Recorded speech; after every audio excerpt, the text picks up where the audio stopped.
ബിസിനസ്സുകാരൻ എന്നുള്ള രീതിയിൽ ഒരു ഫെയിലിയറാണ്. ഇപ്പോൾ ഞാൻ അതിൽ നല്ലൊരു കഴിവുള്ള ഒരാളാണെന്ന് സ്വയം അവകാശപ്പെടുന്നില്ല. അപ്പം അതുകൊണ്ട് തന്നെ എനിക്ക് അതെങ്ങനെ ഒരു കൂടുതൽ ഓഡിയൻസിൽ എത്തിക്കാമെന്നുള്ളൊരു ചോദ്യമൊന്നും എന്താ അതെ അതിലൊരു എക്സ്പേർട്ടും അല്ല. പുലിയെ കാണിക്കുന്നുണ്ട്, അതേസമയം പുലി കുടുങ്ങേണ്ടതിൽ പശു വീണു പോകുന്നത്, അത് കുറച്ച് ടെക്നിക്കലി കുറച്ചധികം എഫേർട്ട് ഉണ്ടായിരുന്നു ഈ പശുവിന്റെ സീനുകളൊക്കെ. അത് നമുക്ക് ഒരു ഫുൾ ഡേ ഷൂട്ട് ചെയ്യേണ്ടി വന്ന ഒരു സംഗതിയാണ്.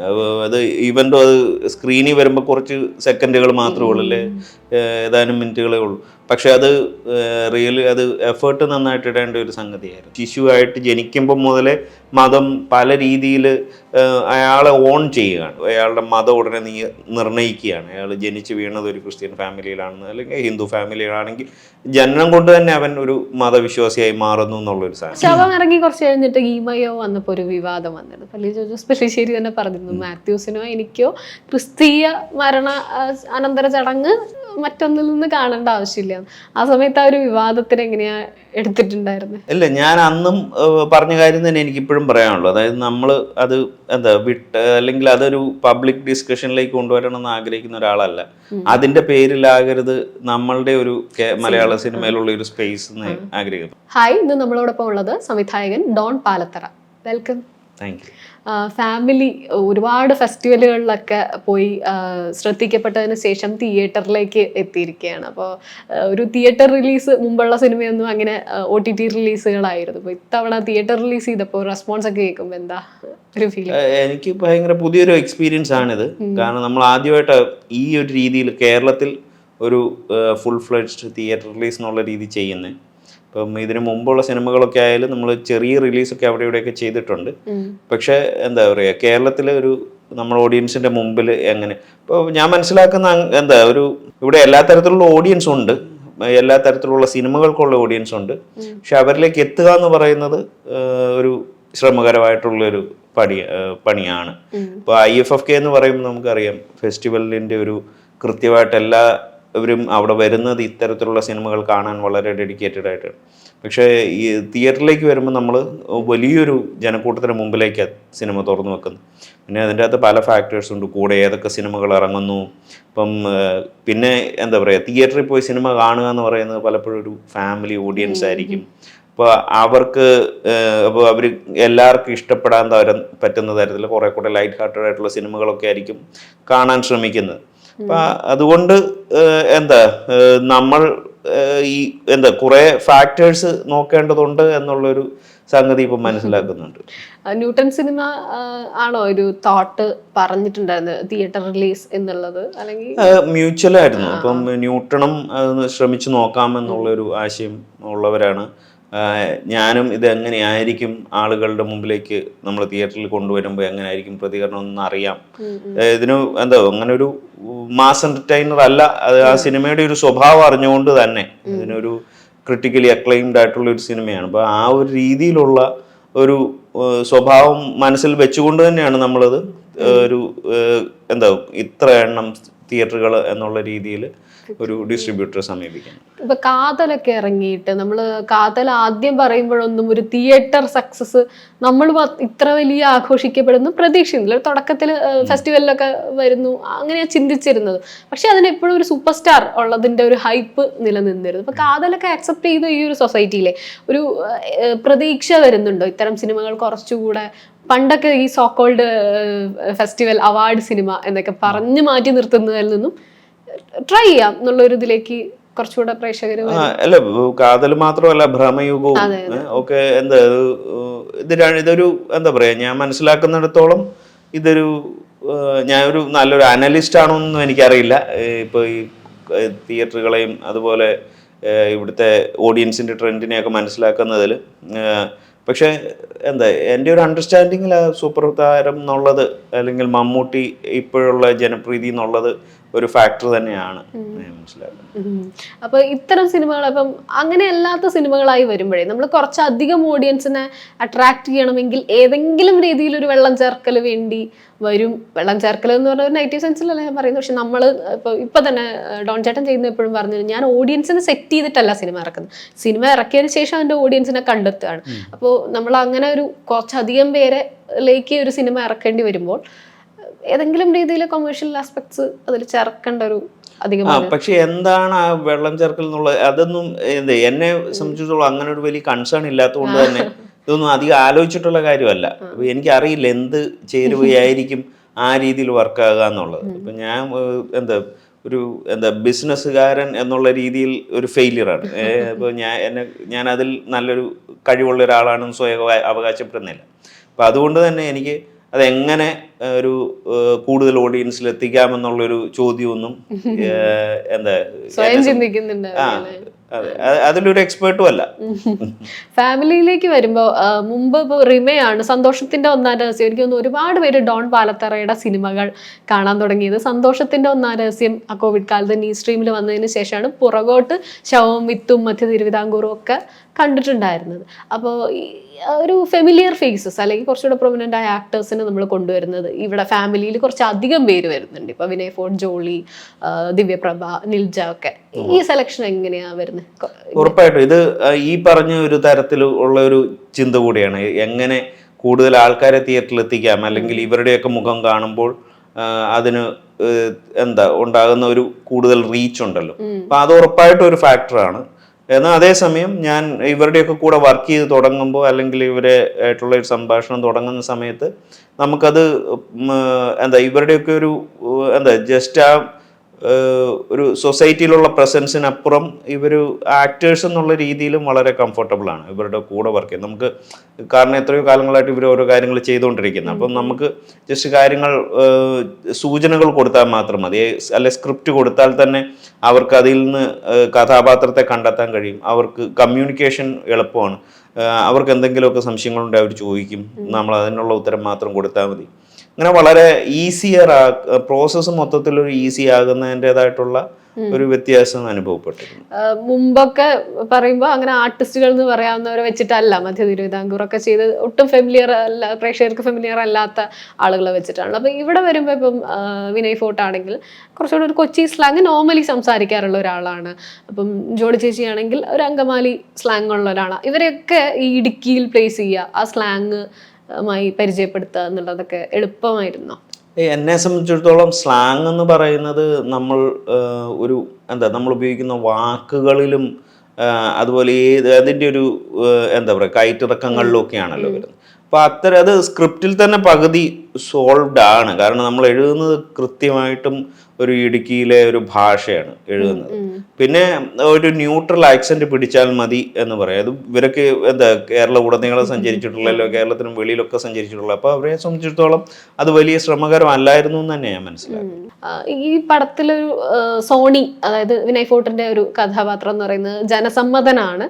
അതേസമയം ഇയാളിൽ ഒളിച്ചിരിക്കുന്ന, അല്ലെങ്കിൽ നമുക്ക് പ്രേക്ഷകന് മുന്നിലേക്ക് നിങ്ങൾ തുറന്നു വെക്കുന്ന അയാളുടെ ഒരു സ്വഭാവ സവിശേഷതയുണ്ട്. അപ്പം അതിനൊപ്പം പ്ലേസ് ചെയ്ത ഈ ഇടുക്കി എന്ന് പറയുന്ന സ്ഥലം, വഴിയില്ലാത്ത ഏരിയകൾ, അല്ലെങ്കിൽ നമുക്ക് സാധാരണ നമ്മൾ ഇടുക്കി ഇപ്പം മഹേഷിന്റെ പ്രതികാരത്തിലൊക്കെ ഇടുക്കിയെ സുന്ദരിയായി വർണ്ണിച്ചിട്ടുള്ള, നമ്മൾ അതിന്റെ സൗന്ദര്യം ആസ്വദിച്ചിട്ടുള്ള, ഇവിടേക്ക് വരുമ്പം നിഗൂഢത നിറഞ്ഞിട്ടുള്ള ഒരു പുലിയൊക്കെ നമ്മൾ അവിടെ കാണിക്കുമ്പോൾ നമുക്ക് പല വായനകൾ വരുന്നത്. ഒരു പ്രിഡേറ്ററെ എപ്പോഴും നമുക്ക് മനസ്സിലൊരു പ്രിഡേറ്ററെ ഇവിടെ എവിടെയും പ്രത്യക്ഷപ്പെടാൻ ഫീൽ ചെയ്യുന്ന ഒരു ഫീലാണ് പ്രകൃതി കാണിക്കുമ്പോഴൊക്കെ കൊണ്ടുവന്നിട്ടുള്ളത്. നമുക്കതിനെ ആസ്വദിക്കുന്നതിന് വരെ നമുക്കൊരു വിമിഷ്ടമൊക്കെ ഉണ്ടാക്കുന്ന രീതിയിലാണ്. അപ്പം അങ്ങനെ തന്നെ ലൊക്കേഷൻസ് പ്ലാൻ ചെയ്ത്, അല്ലെങ്കിൽ ചിലപ്പോൾ ഇപ്പോൾ ഓരോ സീനുകൾ എൻഡ് ചെയ്യുന്നത് പലപ്പോഴും സൈലന്റ് ആയിട്ട്, അത് അങ്ങനത്തെ പ്ലാനിങ് ഒക്കെ എങ്ങനെയായിരുന്നു? ഇപ്പം നമ്മൾ സ്ഥിരമായിട്ട് കാണുന്ന ഇടുക്കിയെ കാണുമ്പോൾ ഈ പറഞ്ഞ ഒരു അപ്പൊ അതിൽ നിന്ന് മാറി ഇതിന്റെ വേറൊരു ആസ്പെക്റ്റ് ആണ് നമ്മൾ ഈ സിനിമയിലൂടെ നോക്കി കാണുന്നത്. അപ്പോൾ ഓരോ സിനിമയിലും നമ്മൾ എന്തിലാണ് ശ്രദ്ധ കേന്ദ്രീകരിക്കുന്നത് എന്നുള്ളത് പ്രധാനമാണെന്ന് ഞാൻ കരുതുന്നത്. അപ്പം ഈ സിനിമയുടെ തീമുമായിട്ട് കൂടുതൽ ചേർന്ന് നിൽക്കുന്ന രീതിയിലുള്ള കോമ്പോസിഷനുകളും അതിൻ്റെ ഈവൻ ഈ ഭംഗിയുള്ള കോമ്പോസിഷന് അല്ലെങ്കിൽ ഭംഗിയുള്ള പ്രകൃതിയിലുള്ളിൽ തന്നെയാണെങ്കിലും ആ ഒരു ലെയറിനപ്പുറം എന്താണെന്നുള്ളത് ആ ഒരു ഉപരിപ്ലവമായിട്ട് മാത്രം കണ്ടാൽ പോരെ. ഈ സിനിമ കുറച്ചുകൂടെ ആളുകൾ ആഴത്തിൽ റീഡ് ചെയ്യേണ്ട ഒന്നായിട്ടാണ് ഡിസൈൻ ചെയ്തിരിക്കുന്നത്. അപ്പോൾ അതിനെ ആ രീതിയിലുള്ള സെലക്ഷൻസാണ് നമ്മൾ സിനിമയിൽ ചെയ്തത്. ഇതിപ്പം മുമ്പ് മധ്യ തിരുവിതാംകൂർ, ശവം, വിത്തൊക്കെ വരുന്നത് ഇടുക്കിയാണ്. ഡോൺ ചേട്ടന് പരിചയമുള്ള വളർന്ന ഒരു ഏരിയ എന്നുള്ളൊരു ഇതും കൂടെ ഉണ്ട്. അതിലപ്പുറത്തേക്ക് ഈ ഫാമിലിയിൽ ഈ ഒരു സ്ഥലം കോൺട്രിബ്യൂട്ട് ചെയ്യുമായിരുന്നു എന്നുള്ളൊരു ഇതുണ്ടായിരുന്നു. അതുകൊണ്ടും കൂടിയാണോ ഇടുക്കി പ്ലേസ് ചെയ്തത്?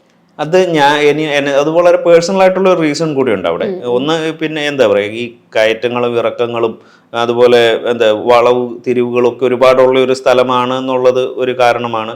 പിന്നെ ഈ പ്രകൃതിയെ ഈ രീതിയിൽ എങ്ങനെ ഉപയോഗിക്കാൻ പറ്റുന്ന, അല്ലെങ്കിൽ ആ പച്ചപ്പും അതൊക്കെ എങ്ങനെ ഉപയോഗിക്കാൻ പറ്റുന്ന ഒരു സിനിമ എന്നുള്ള രീതിയിലുള്ള ഡിസൈനുണ്ട്. എന്നാൽ അതേസമയം ഒരു പേഴ്സണൽ റീസൺ ഉണ്ട്. ഞാൻ ജനിച്ചു വളർന്ന നാടും കൂടിയാണ്. അപ്പോൾ അവിടുത്തെ ഓരോ സ്ഥലവും എനിക്ക് കൃത്യമായിട്ട് അറിയാം. ഇപ്പോൾ നമ്മളിത് സ്ക്രിപ്റ്റ് എഴുതുമ്പോൾ തന്നെ ഇതിൻ്റെ അകത്ത് എങ്ങനെ ആ ഓരോ സ്ഥലത്തെ എങ്ങനെ ഇതിൻ്റെ അകത്തേക്ക് കൊണ്ടുവരാം, അപ്പോൾ ഓരോ സീനിലും ഇതെങ്ങനെ ഏത് ഭാഗത്ത് ഷൂട്ട് ചെയ്യാൻ പറ്റുമായിരിക്കും എന്നുള്ള ഒരു ഏകദേശ ധാരണ എനിക്കുണ്ട്. പിന്നെ നമ്മൾ ആ സ്ഥലങ്ങളെല്ലാം വീണ്ടും ഒന്നുകൂടെ പോയി കാണുകയും ഇപ്പോൾ അതൊക്കെ എങ്ങനെയാണ് കിടക്കുന്നതെന്നൊക്കെ നോക്കി അത് അടുത്ത ഒരു സ്റ്റേജിൽ കൂടുതൽ കൃത്യമായിട്ട് അതിൻ്റെ അകത്തോട്ട് നമ്മൾ ഒരു സ്റ്റോറി ബോർഡൊക്കെ ചെയ്യുകയാണ്. ചന്തം ചാർത്തൽ, മാർഗം കളി, ഇതൊക്കെ വരുന്നുണ്ട്. അതും മുമ്പത്തേതൊക്കെ വെച്ച് നോക്കുമ്പോൾ കുറച്ചുകൂടെ ഡീറ്റെയിൽ ആയിട്ട് സീനുകൾ വരുന്നുണ്ട്. അപ്പം അതൊക്കെ ഉൾപ്പെടുത്തും. അതേസമയം ഇവിടെ മതം നമ്മൾ ടുവേർഡ്സ് എൻഡ് മതം വേറൊരു രീതിയിൽ എങ്ങനെ പ്രവർത്തിക്കുന്നു എന്ന് കൃത്യമായിട്ട് കാണിക്കുന്നുണ്ട്. ഇപ്പം പറയുകയാണെങ്കിൽ ഹോമോസെക്ഷുവാലിറ്റീനെ എതിർക്കുന്ന മതങ്ങൾ മറ്റു പല കാര്യങ്ങളെയും മൂടി വെക്കാൻ വേണ്ടി എന്ത് ചെയ്യുന്നു എന്നുള്ളതും കൂടെ ഈ സിനിമ പറയുന്നുണ്ട്. അപ്പൊ ഇതും കൂടെ കണക്ട് ചെയ്യാൻ വേണ്ടിയായിരുന്നോ കുറച്ചുകൂടെ ഈ സൈഡുകളും കൂടെ കാണിക്കാം എന്ന് വിചാരിച്ച? ഇപ്പൊ ചന്തം ചാർത്തലാണെങ്കിലും അതിന്റെ അല്ല, മതത്തിന്റെ പ്രസൻസ് ത്രൂ ഔട്ട് ഉള്ള ഒരു ലൈഫാണ്. അപ്പം ആ സിനിമ എന്ന് പറയുന്നത് ആ സിനിമയുടെ ലോകം മുഴുവൻ റിയൽ ലൈഫിനെ ബേസ് ചെയ്തിട്ടാണ് നമ്മൾ ഉണ്ടാക്കിയിട്ടുള്ളത്. ഇപ്പോൾ ഒരാൾ ഒരു പോർട്രേറ്റ് വരയ്ക്കുമ്പം ഒരു സ്ഥലത്ത് പോയിരുന്നിട്ട് ആ സ്ഥലത്ത് നോക്കി വരയ്ക്കുന്നത് പോലെ തന്നെ നമ്മളുടെ ജീവിതത്തിൽ പരിചയമുള്ള ഒരു ഏരിയ അതിനെ എങ്ങനെ ഈ സിനിമയിലേക്ക് കൊണ്ടുവരാം എന്നുള്ള വളരെ ബേസിൽ നിന്ന് തന്നെ തുടങ്ങാമെന്ന് വിചാരിച്ചിട്ടാവില്ല. അത്ര ഡീറ്റെയിലിംഗിൽ തന്നെ ഇപ്പോൾ ടുവേർഡ്സ് ക്ലൈമാക്സ് അല്ല, ഒരു സെക്കൻഡ് ഹാഫിലൊക്കെ വരുന്ന ഒരു ഫാമിലി, നമ്മൾ ഇപ്പൊ തന്നെ കാണുന്ന ആ ഫാമിലി എന്ന് പറഞ്ഞ് എല്ലാവരും കൂടെ നിൽക്കുന്ന ചില സീനുകളൊക്കെ ഉണ്ടല്ലോ. അതിലൊക്കെ വരുന്ന ചടങ്ങുകൾ, ക്രിസ്തീയ ആചാരങ്ങൾ, ചടങ്ങുകൾ, അതൊരു പഴയ മെമ്മറിയിൽ നിന്ന് ഉള്ള മാത്രമല്ല ഇപ്പോഴും അങ്ങനെയൊക്കെ തന്നെയാണ്. അവിടെ ജീവിതത്തിന് വലിയ മാറ്റങ്ങളൊന്നുമില്ല. നമ്മൾ ഒരാൾ ജനിക്കുമ്പോൾ മുതൽ അതായത് ഒരാൾ ജനിച്ച് വീണ് കഴിഞ്ഞ് ഒരു ശിശുവായിട്ട് ജനിക്കുമ്പോൾ മുതലേ മതം പല രീതിയിൽ അയാളെ ഓൺ ചെയ്യുകയാണ്. അപ്പോൾ അയാളുടെ മതം ഉടനെ നിർണ്ണയിക്കുകയാണ്. അയാൾ ജനിച്ച് വീണത് ഒരു ക്രിസ്ത്യൻ ഫാമിലിയിലാണെന്ന് അല്ലെങ്കിൽ ഹിന്ദു ഫാമിലിയിലാണെങ്കിൽ ജനനം കൊണ്ട് തന്നെ അവൻ ഒരു മതവിശ്വാസിയായി മാറുന്നു എന്നുള്ളൊരു സാധനം. പിന്നെ അവരുടെ ജീവിതത്തിലെ ഓരോ ഘട്ടത്തിലും അയാളുടെ വിവാഹവും മരണം മുതലായ ഓരോ ഇമ്പോർട്ടൻ്റ് ആയിട്ടുള്ള ഓരോ സ്റ്റേജും മതം എന്തുമാത്രം പിടിമുറുക്കുന്നു എന്നുള്ളൊരു സംഗതി ഉണ്ട്. അപ്പോൾ അതൊക്കെ ഈ സിനിമയിൽ വന്നും പോകുന്നു എന്നുള്ളതാണ്. അപ്പൊ അതിലൊരു പുലിയെ കാണിക്കുന്നുണ്ട്. അതേസമയം പുലി കുടുങ്ങേണ്ടതിൽ പശു വീണു പോകുന്നത്, അത് കുറച്ച് ടെക്നിക്കലി കുറച്ചധികം എഫേർട്ട് ഉണ്ടായിരുന്നു ഈ പശുവിന്റെ സീനുകളൊക്കെ. അത് നമുക്ക് ഒരു ഫുൾ ഡേ ഷൂട്ട് ചെയ്യേണ്ടി വന്ന ഒരു സംഗതിയാണ്. അത് ഈവൻ അത് സ്ക്രീനിൽ വരുമ്പോൾ കുറച്ച് സെക്കൻഡുകൾ മാത്രമേ ഉള്ളൂ, അല്ലേ, ഏതാനും മിനിറ്റുകളേ ഉള്ളൂ. പക്ഷെ അത് റിയലി അത് എഫേർട്ട് നന്നായിട്ട് ഇടേണ്ട ഒരു സംഗതിയായിരുന്നു. അപ്പൊ മാത്യു, ഇപ്പൊ ദിവ്യപ്രഭയാണെങ്കിലും വിനയാണെങ്കിലും കുറച്ചുകൂടി സീനിയേഴ്സ് ആണ്. അവർ പലതരം സിനിമകൾ ചെയ്യുന്നത്. മാത്യു യങ്സ്റ്റർ ആണ്. മാത്യു ചെയ്ത തരം സിനിമകളിലേക്ക് പെടുത്താവുന്ന ഒന്നും അല്ല ഫാമിലി. അപ്പൊ മാത്യുവിനെ പിക്ക് ചെയ്യുന്നത് എങ്ങനെയായിരുന്നു? മാത്യു എന്നുള്ള ആക്ടറെയാണ് നമ്മൾ ഒരു ആക്ടേഴ്സിനെ ഉപയോഗിക്കുക എന്നുള്ളതാണ്, റാദർ ദാൻ അവരുടെ ഒരു അവരുടെ ഒരു പബ്ലിക് ഇമേജിനെ അല്ല, കുറച്ചുകൂടി അവരിലെ ഒരു ആക്ടറെ ഉപയോഗിക്കുക എന്നുള്ള രീതിയിൽ. അപ്പൊ ഈ ഇവരുടെ കൂടെ ഇപ്പൊ പല കാറ്റഗറി, ഇപ്പൊ ജോളി ചേച്ചി മുതൽ വിനയ് ഫോർട്ട്, ദിവ്യ, മാത്യു, ഇങ്ങനെ പല ഏജ് ഗ്രൂപ്പിലുള്ള എന്നാൽ ഇൻഡസ്ട്രിയിൽ സജീവമായ ആളുകളുടെ കൂടെ വർക്ക് ചെയ്യുമ്പോഴേ ഇപ്പൊ ഡോൺ ചേട്ടൻ ഇതുവരെ ചെയ്തതിൽ നിന്ന് ഇങ്ങോട്ട് വരുമ്പോൾ എങ്ങനെയാ ഒരു ഇൻഡസ്ട്രിയുമായിട്ടുള്ള ഒരു കണക്ഷനോ അല്ലെങ്കിൽ എന്തെങ്കിലുമൊക്കെ ഒരു തോട്ട് അങ്ങനെ എന്തെങ്കിലും ഉണ്ടായിട്ടുണ്ടോ?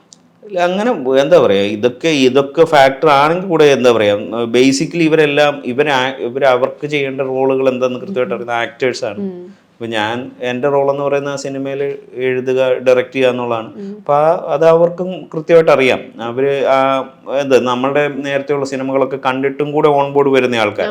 അപ്പോൾ അല്ലാതെ നമ്മൾ പുറകെ നടന്ന് ഒരു ഡേറ്റ് ചോദിച്ച് അങ്ങനെ പുറകെ നടന്ന് ആ ഒരു രീതിയിലുള്ള ഒരു പ്രോസസ്സ് അല്ല ഇതിൻ്റെ. ഇപ്പോൾ നമ്മൾ കൃത്യമായിട്ട് അവൈലബിലിറ്റി ഉണ്ടോ നമ്മൾ വളരെ റെസ്പെക്ട്ഫുൾ ആയിട്ട് ചോദിക്കുകയും അതേ റെസ്പെക്റ്റോടു കൂടി തിരിച്ച് അവർ ഈ സിനിമയിലേക്ക് വരാൻ തയ്യാറാകുകയും ചെയ്യുമ്പോൾ മാത്രം അതൊരു പ്രോസസ്സ് സാധ്യമാകുന്നത്.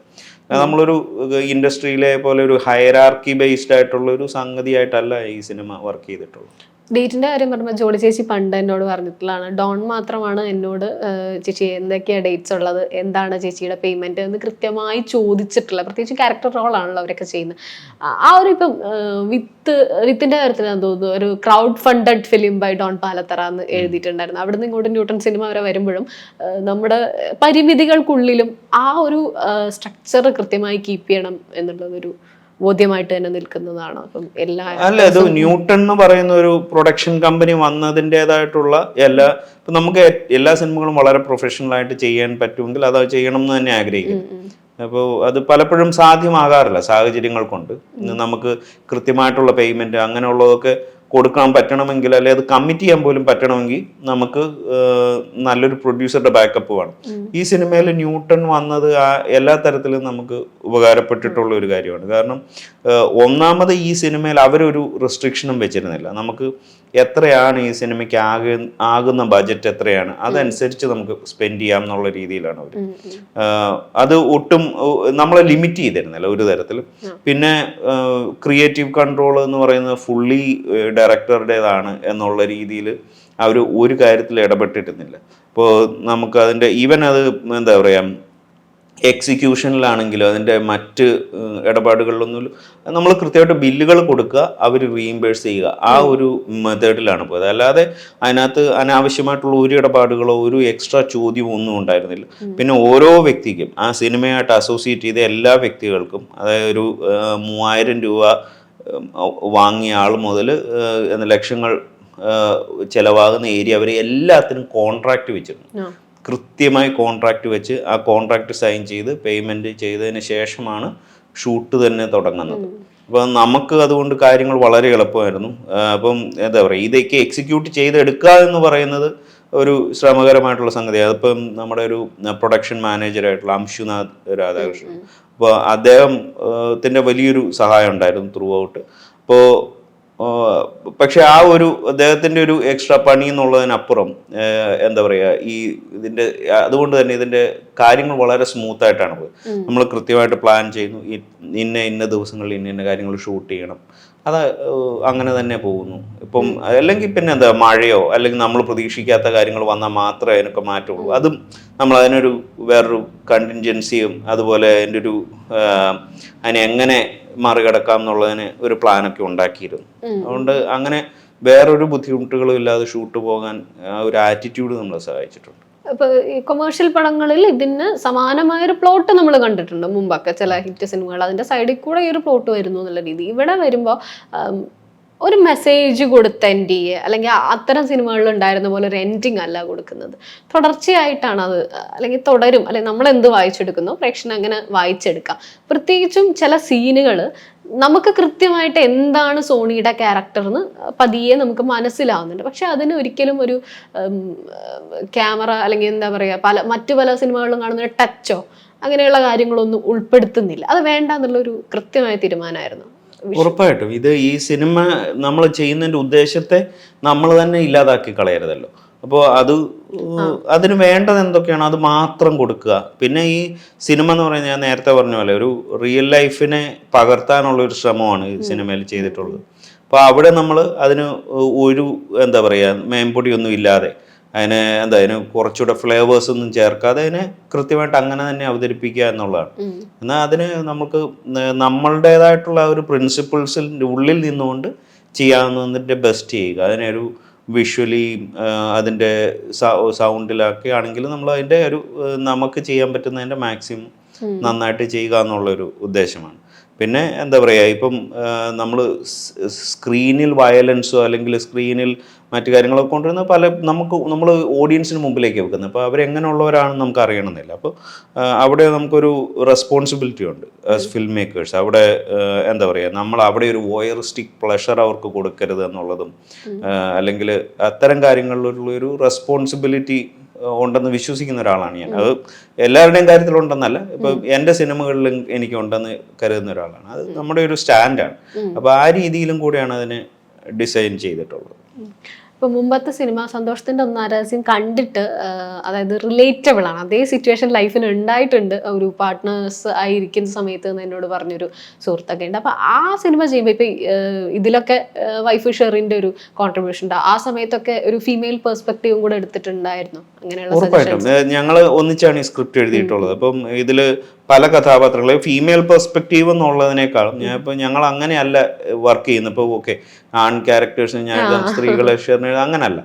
റാദർ എന്താ അതിനകത്ത് എന്താ ഷെറിനെ ഞാൻ കാണുന്നതും അതിൽ നിന്നൊക്കെ എന്താ പറയുക, ജസ്റ്റ് ഒരു ഫീമെയിൽ പെർസ്പെക്റ്റീവ് തരിക എന്നുള്ളതിനപ്പുറം അതിന് ക്രിയേറ്റീവ് കോൺട്രിബ്യൂഷൻ. അപ്പം ഇതിൻ്റെ അകത്ത് ഇപ്പം സോണിയുടെ ക്യാരക്ടറിനെ എഴുതുന്ന സിറ്റുവേഷൻസിൽ പലപ്പോഴും ഷെറിൻ്റെതായിട്ടുള്ള കോൺട്രിബ്യൂഷൻസ് ഒരുപാട് സഹായിച്ചിട്ടുണ്ട്. പലരെ എഴുതുന്നതും അല്ലെങ്കിൽ അവരുടെ എസ്പെഷ്യലി ക്യാരക്ടേഴ്സിനെ ബിൽഡ് ചെയ്യുന്ന, അവരുടെ ഒരു ലോകം ബിൽഡ് ചെയ്യുമ്പോഴും അല്ലെ അവരെ എന്തായിരിക്കും ഇനി പറയാൻ പോകുന്നത്, ഈ ഒരു കോൺവെർസേഷൻ എങ്ങോട്ട് കൊണ്ടുപോകാം, അത്തരം കാര്യങ്ങളൊക്കെ വരുമ്പോൾ ഞങ്ങൾ തമ്മിൽ എന്താ ഒരു മ്യൂച്വൽ ഡിസ്കഷനിലൂടെയാണ് കാര്യങ്ങൾ തീരുമാനിക്കുക. ശവം എനിക്ക് തോന്നുന്നു 8 വർഷം ഒക്കെ അല്ലേ ശവം ഇറങ്ങിയിട്ട്? ഏകദേശം 2014 15 ഇപ്പൊ 9 വർഷമാകുന്നു. ആ ശവം ഇറങ്ങി കുറച്ച് കഴിഞ്ഞിട്ട് ഈമയോ വന്നപ്പോ ഒരു വിവാദം വന്നിരുന്നു. പള്ളി ജോജോസ് പെല്ലിശ്ശേരി തന്നെ പറഞ്ഞിരുന്നു, മാത്യൂസിനോ എനിക്കോ ക്രിസ്തീയ മരണ അനന്തര ചടങ്ങ് മറ്റൊന്നിൽ നിന്ന് കാണേണ്ട ആവശ്യമില്ല.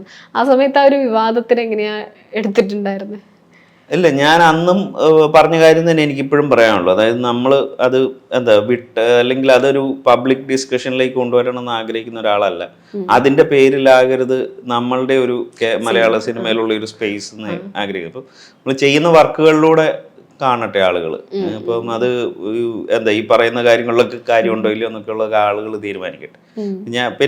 പിന്നെ ഇത്രയും കാലമായത് ഞാനിപ്പോൾ അതിന്റെ പുറകെ ഒട്ടും നമ്മളുടെ മൈൻഡിൽ സ്പേസ് ഇല്ലാത്തൊരു കാര്യമാണ്. അപ്പൊ അത് ഇവിടെ ഡിസ്കസ് ചെയ്യേണ്ട കാര്യം. ഇപ്പോൾ ഇനി മുന്നോട്ട് ഇപ്പൊ ഇത്തരം സിനിമകളിൽ നിന്ന് മാറി കുറച്ചുകൂടെ ഒരു കൊമേഴ്ഷ്യൽ ആസ്പെക്റ്റിൽ സിനിമ എന്നുള്ള ഒരു ആഗ്രഹം എപ്പോഴെങ്കിലും വന്നിട്ടുണ്ടോ? അങ്ങനെയൊന്നുമില്ല. ഇപ്പം എന്താ നമുക്ക് സസ്റ്റെയിൻ ചെയ്ത് പോകാൻ പറ്റണം.